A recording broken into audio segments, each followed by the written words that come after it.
Identities are forged on the road, and for the third time in 4 games, that is where Ohio State is heading. Welcome to Snap Judgments. He is Jeremy Birmingham. I am Austin Ward. Ryan Day giving his Tuesday update in here at the Woody Hayes Athletic Center.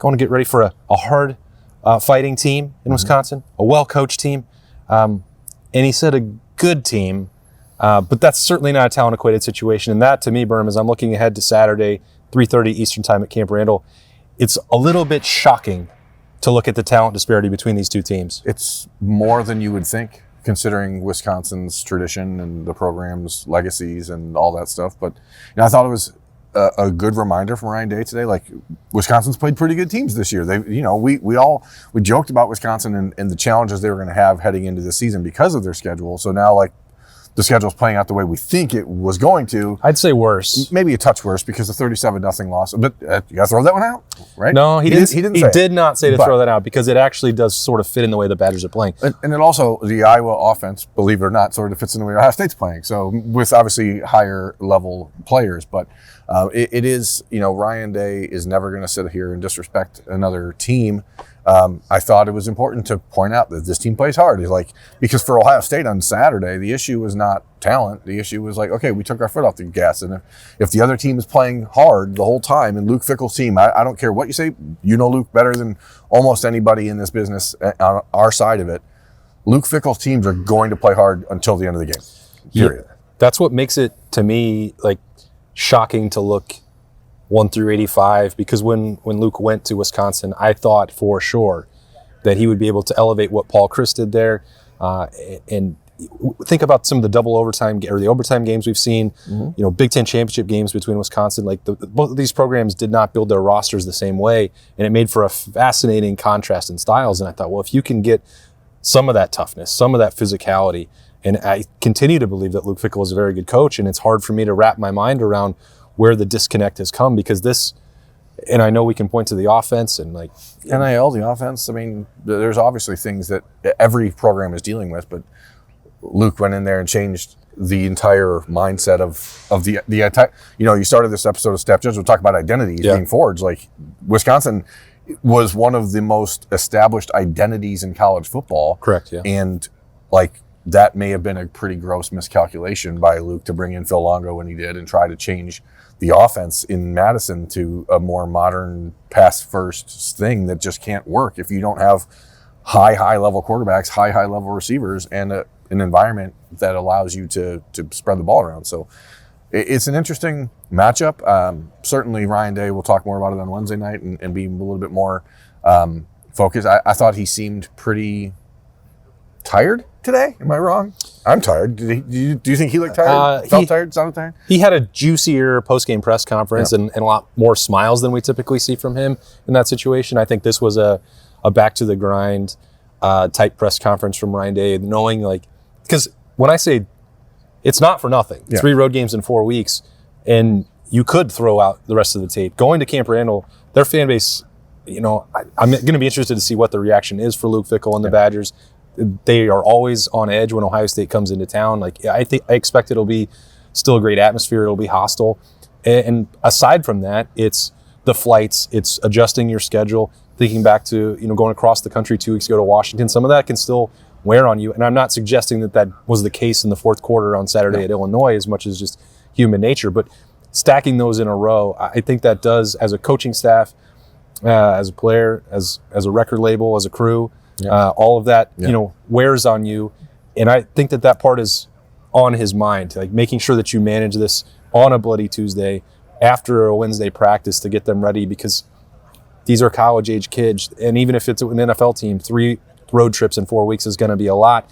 And the other parts are definitely true. Like, Luke Fickell is not going to stop coaching this team very hard, and Wisconsin is going to play hard. This is, as you've said and pointed out, if that's the Super Bowl for everyone, this is a chance for Luke, his staff, and the Badgers to actually say that they're still here and they're not going down without a fight. This is their Super Bowl opportunity. That it would be crazy to think in this building that Ohio State would overlook that, especially knowing that there's an off week behind it. If you're Luke Fickell in Wisconsin and you win this game, you say, this is why our staff should stay in place. This is why you gave us the extension in the offseason. This is why we should continue to have an opportunity to grow. You go out and you lose 37-0 again, 42-0. That's a much harder sell. That crowd, if Ohio State gets up 14-0 in the first quarter in that game, it's over.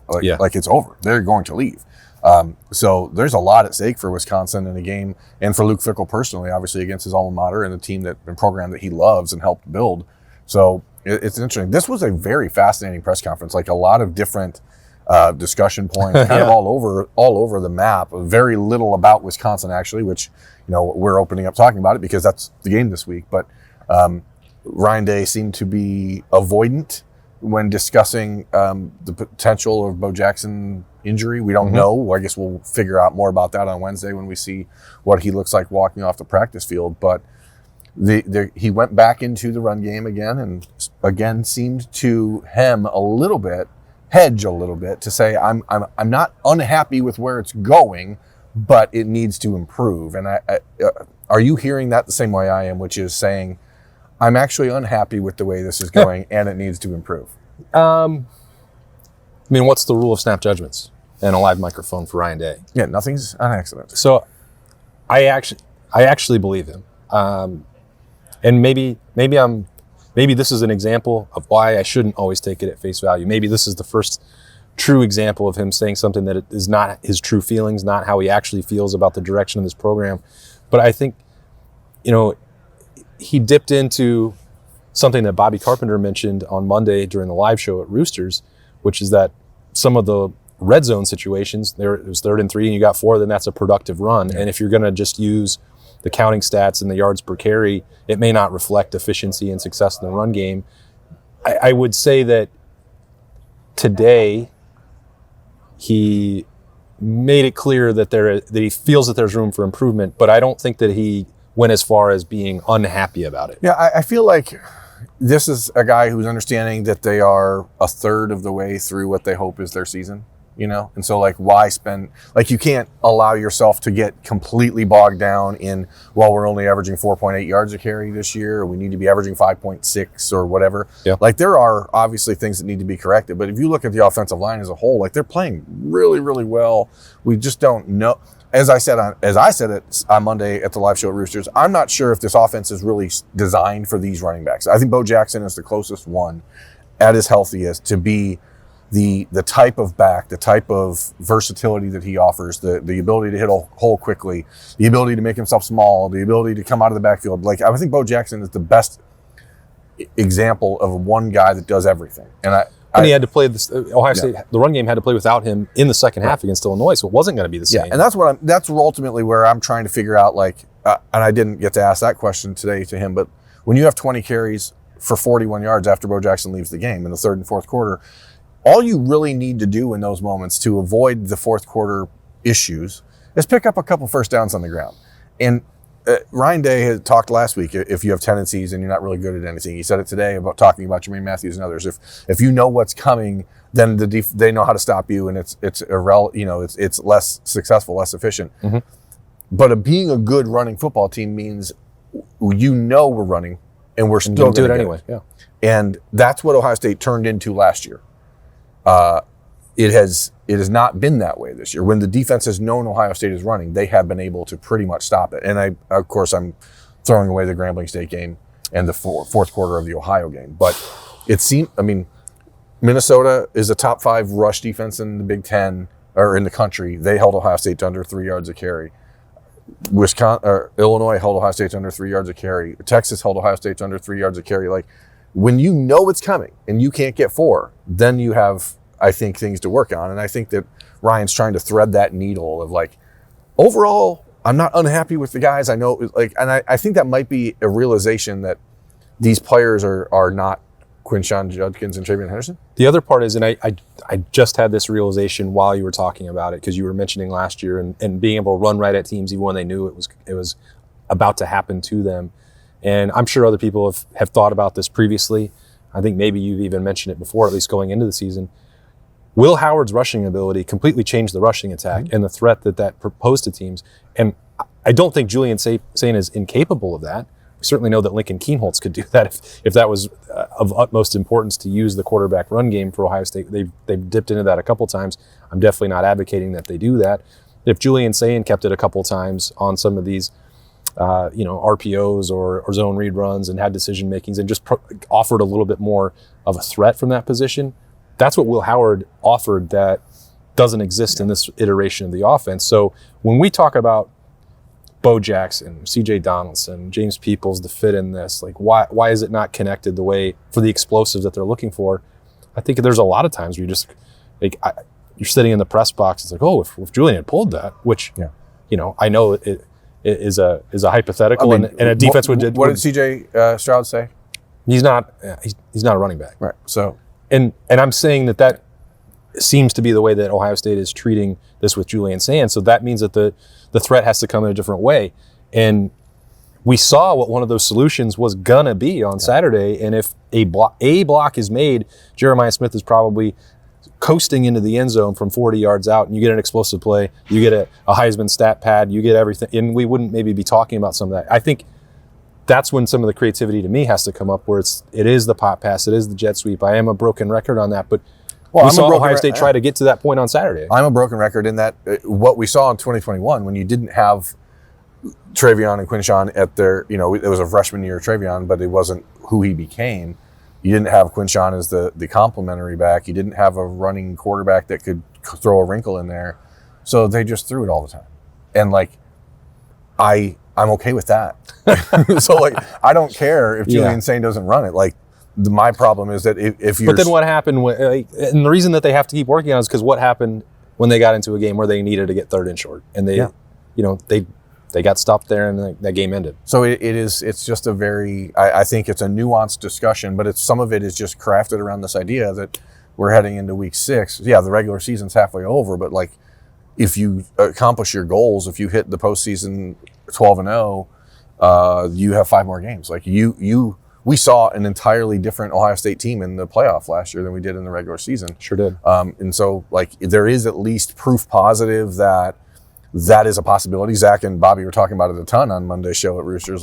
Why show anything? Just wait till the playoff. And I think that infuriates people. The idea of Ohio State intentionally playing with one hand behind its back.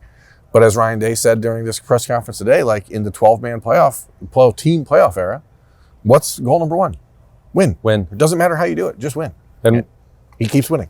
It sounds like sacrilege to be talking about sports, to be talking about college football and being like, well, if you can win with one hand behind your back, save your other hand until it actually matters. Yeah.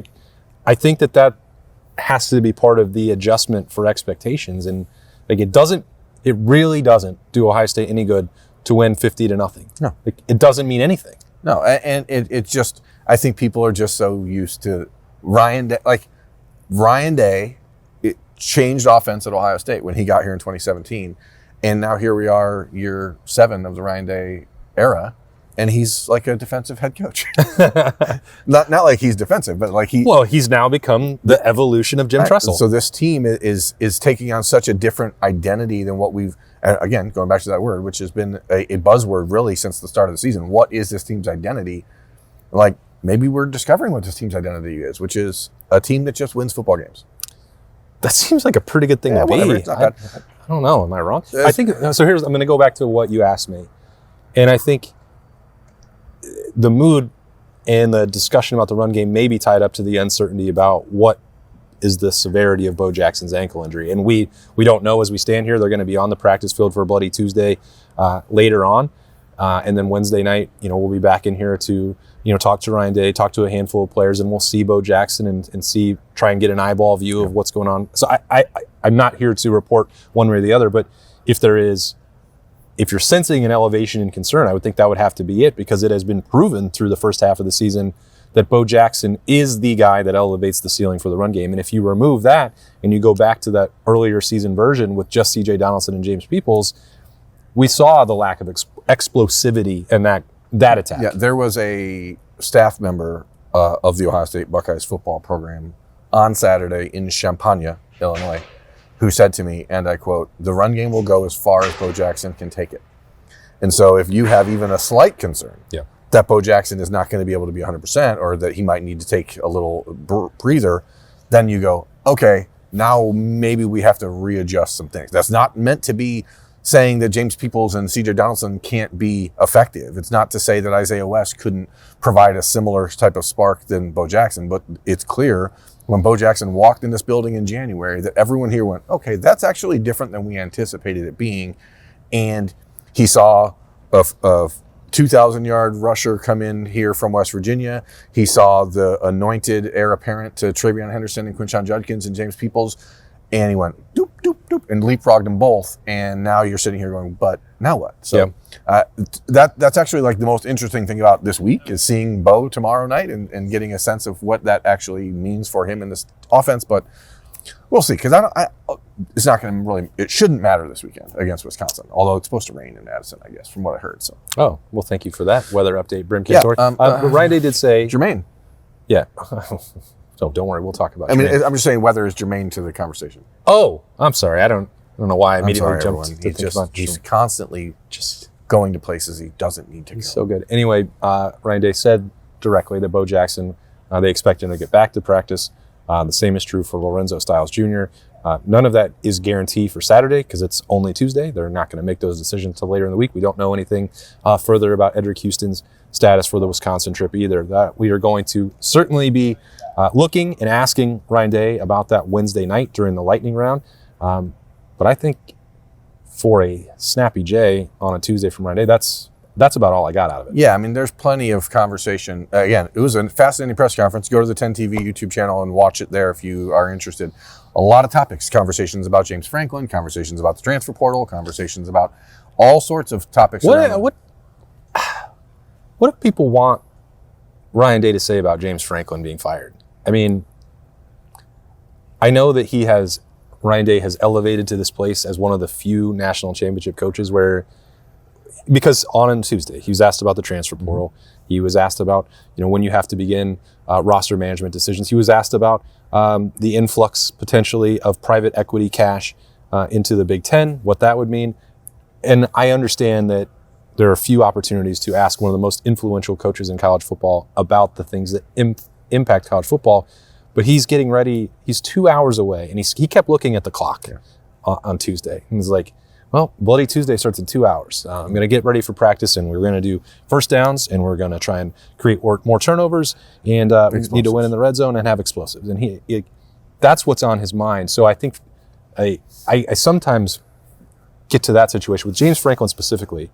What is he going to add to the Penn State discussion? There's nothing to say about it. He's not, but there's 3 coaches now in college football that have won a national championship that are active head coaches. And like it or not, those 3 head coaches are the... Do you think Kirby Smart was asked about James Franklin? No, but he also doesn't have a personal relationship with him. He's not in the Big Ten. Ryan Day has a personal relationship with James Franklin. He's coached against him for 9 years. They're in the same league. They're both sponsored by Nike. I'm sure that they've had... For now, I'm sure Penn State's going to Adidas. Well, James is not going to be there, so it doesn't matter. I think that whether we like it or not, and whether Ryan likes it or not, and something he's actually grown into this year, you are one of the mouthpieces of college football. What you say matters as the head coach of Ohio State. Like you are the prime minister. You are the king of England. Your opinion matters here. And what Ryan Day says about any one of those topics will be clipped and shared and shown in every corner of the country, just like it would Kirby. No one's going to ask Kirby about it, but if Kalen DeBoer, I'm sure Kirby was asked when Nick Saban retired, right? Like, what's that mean? And probably. So, that's just the way it is. Now, maybe we just move the press conference up to 11:30 and save a little more time. I don't know. But I'm just saying. I know that everyone has a job to do, and I'm not being critical of people who need that. No, I'm glad nobody asked him how happy he is at Ohio State. And I thought you were going to do that. I wanted to ask, but I didn't want ESPN to get mad about it because... they're the ones that set it into a live camera. How happy is he? Did you see AJ Hawk's face at that moment? He was like, ooh, boy. Are you kidding me? Yeah, I think Ryan Day's fairly happy at Ohio State. He's the second highest paid coach in football. He coaches the number 1 team in the country. And a program that is on more solid footing than any program in America, period. Point blank. Find me another program in the country that is this stable right now. Georgia, stable? Nope. No, not I don't quite. think so. Alabama, no. Nope. Texas? Nope. Don't think Anywhere so. else? No. Michigan? Certainly not Penn State. Michigan fans are turning on Sharon Moore for wearing a blue-collar jacket on Monday because he was, shticking it up. And so they're like, who is this clown? He reached the point of props in record time. Yeah, he went full carrot top. Never go full carrot top. who actually seems like he's a really nice person. From I've seen recent interviews with him, interesting fella. But anyway, we were supposed to get an interview with Carrot Top at Big Ten Media Days, and that just, that's true. You were like, why were we talking to Carrot Top? Well, because he was in maybe he knows ball. Well, I'm sure he knows ball, but he's doing a residency in Las Vegas, and so he's just living life and handing off his shtick to Sharon Moore. So that's all. Do you think that they had a meeting in Vegas and Carrot Top's like, hey, if you get into a rough patch, wear this shirt? Maybe. I actually am kind of gleeful at the concept of Carrot Top formulating plans for Michigan football. So I'm into that, to be honest. Okay. Well, I don't know if we'll talk about that on. I bet we will on the Stock Watch. I'm gonna twist the formula a little bit. So we're gonna do it out a little bit differently on the beat on Wednesday morning, and then we'll be back in here Wednesday evening, a Woody Wednesday, to talk to Ryan Day and a handful of Buckeyes and try and get as many updates as we can as the Buckeyes get to the midway point, getting ready for the trip to Camp Randall to play Wisconsin on Saturday, 3:30 Eastern Time on CBS. These are some Tuesday snap judgments, though. He's Birm. I'm Austin. We'll talk to you tomorrow.